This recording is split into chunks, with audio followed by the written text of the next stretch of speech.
Bonjour à tous, mon nom c'est Mylène, je suis travailleuse sociale au Centre Casa. Ça va être avec moi qu'on va traverser ce moment de partage, de connexion.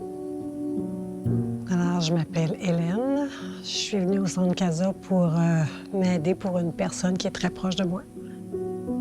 Je suis le père de François, qui est mon fils, qui a eu des problèmes de dépendance et qui a fait une thérapie ici au Centre Casa. Je suis Julie, je suis la mère de Maxime, mon garçon qui est en rétablissement. Je suis venue au Centre Casa pour chercher de l'aide en groupe, parents et individuel. Mon nom est Sébastien. Je suis venu au Centre Casa pour un problème de dépendance à l'alcool. Par la suite, on a fait une rencontre de thérapie de couple avec ma conjointe qui est ici présente. Je m'appelle Magda, je suis la conjointe de Sébastien qui a eu le problème de dépendance. J'ai participé au programme d'aide à l'entourage virtuel et par la suite en personne. Et à la fin aussi, la thérapie de couple avec Sébastien. La dépendance, ça vient pas juste affecter la personne qui en fait usage, hein? Ça vient affecter tout le monde et on vit tous les méfaits de cette dépendance-là. Au début, c'était pas pour moi, c'était que je cherchais à comprendre. Je voulais comprendre ce qui se passait, j'étais comme perdu, je savais pas, puis c'est comme un réflexe d'aller chercher de l'information.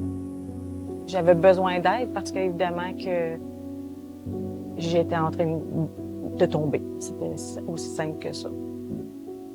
Je me sentais pas bien, j'avais besoin de soutien. Donc, c'est par le biais du groupe que j'ai pu m'en sortir à travers cette épreuve-là. Moi, je dirais que le fait de participer avec d'autres personnes et d'entendre d'autres situations, ça ouvre on n'est plus tout seul avec le problème.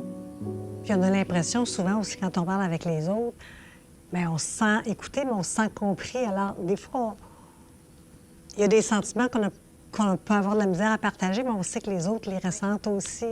Puis dans des groupes, on n'a pas de jugement. Donc ça, l'écoute est présente. C'est très puissant, la force du groupe, dans ces partages-là. Moi, ce que ça a fait personnellement, ça m'a ramené vraiment les deux pieds sur terre, au sens que c'était sa problématique, sa maladie. Pour la personne dépendante et la personne de son entourage, le parent ou l'ami ou le frère, la sœur, c'est que c'est des chemins séparés. On n'est pas sur le même chemin que la personne qui fait. On est à côté, puis il faut faire notre propre chemin là-dedans. Mais tu ne peux pas faire les choses pour l'autre personne, comme l'autre personne ne peut pas faire les choses pour toi. Comment vous avez vécu l'expérience de couple, les interventions, le suivi conjugal que vous avez fait? Moi, ce que je me suis aperçu à travers tout ça, c'est que je pensais avoir une bonne écoute, mais j'avais pas une bonne écoute.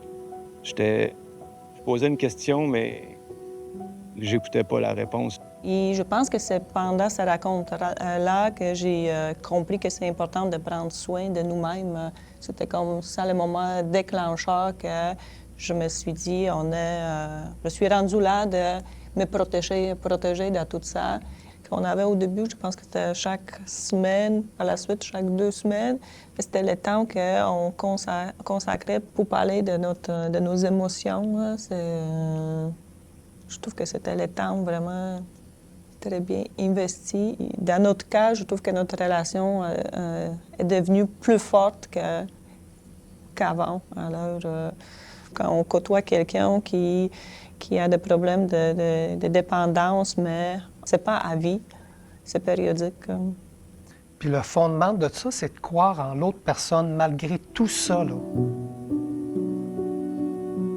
J'ai toujours encouragé à mettre ses limites, puis elle le faisait. Puis moi, à quelque part, ça m'a aidé parce que à la base, je la voyais plus forte, puis en même temps, ça m'a comme servi de guide un peu. Elle avait sa limite, puis c'est à partir du moment où elle a imposé sa limite aussi, je pense que là, ça a fait un changement dans la dynamique. Moi, c'est ça que j'ai appris le plus, je pense. C'est que j'avais le droit d'avoir des limites. Même plus que d'avoir le droit, il fallait que j'en trouve des limites, là, puis que Puis les autres aussi ont le droit de les connaître, mes limites. Puis c'est comme ça que je vais apprendre à les respecter. J'ai eu un déclic, moi aussi, ça a fait comme c'était assez. Et là, j'ai dû mettre des limites et j'ai appliqué le détachement avec amour. C'est si tu consommes, tu sors de la maison. Et ça, peu importe où tu es rendu dans ton cheminement.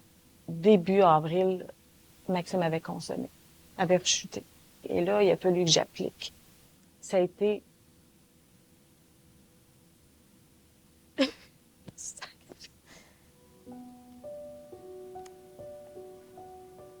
la chose la plus difficile.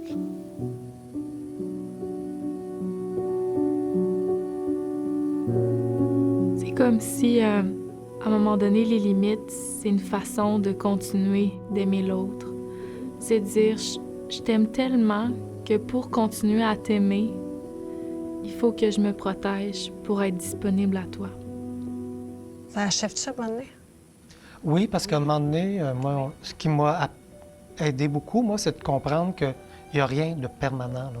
Ça ne restera pas toujours comme ça, comme les émotions, les sentiments. Il n'y a rien qui va... Tout bouge, tout est en mouvement. Ça a l'air d'une grosse boule de problèmes, là, mais un éléphant, ça se mange une bouchée à la fois.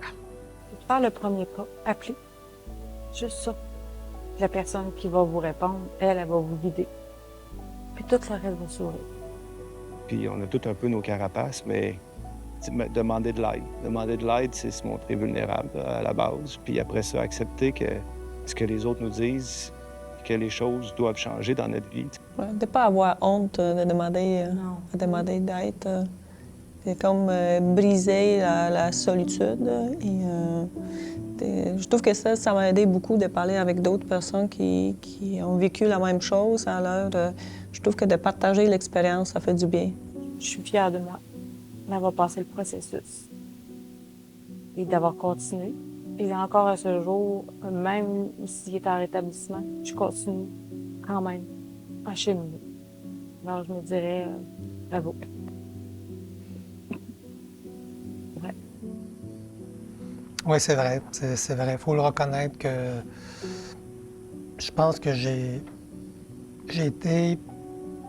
réalisé pour une première fois peut-être dans ma vie, dans tout vraiment que j'ai été un bon père.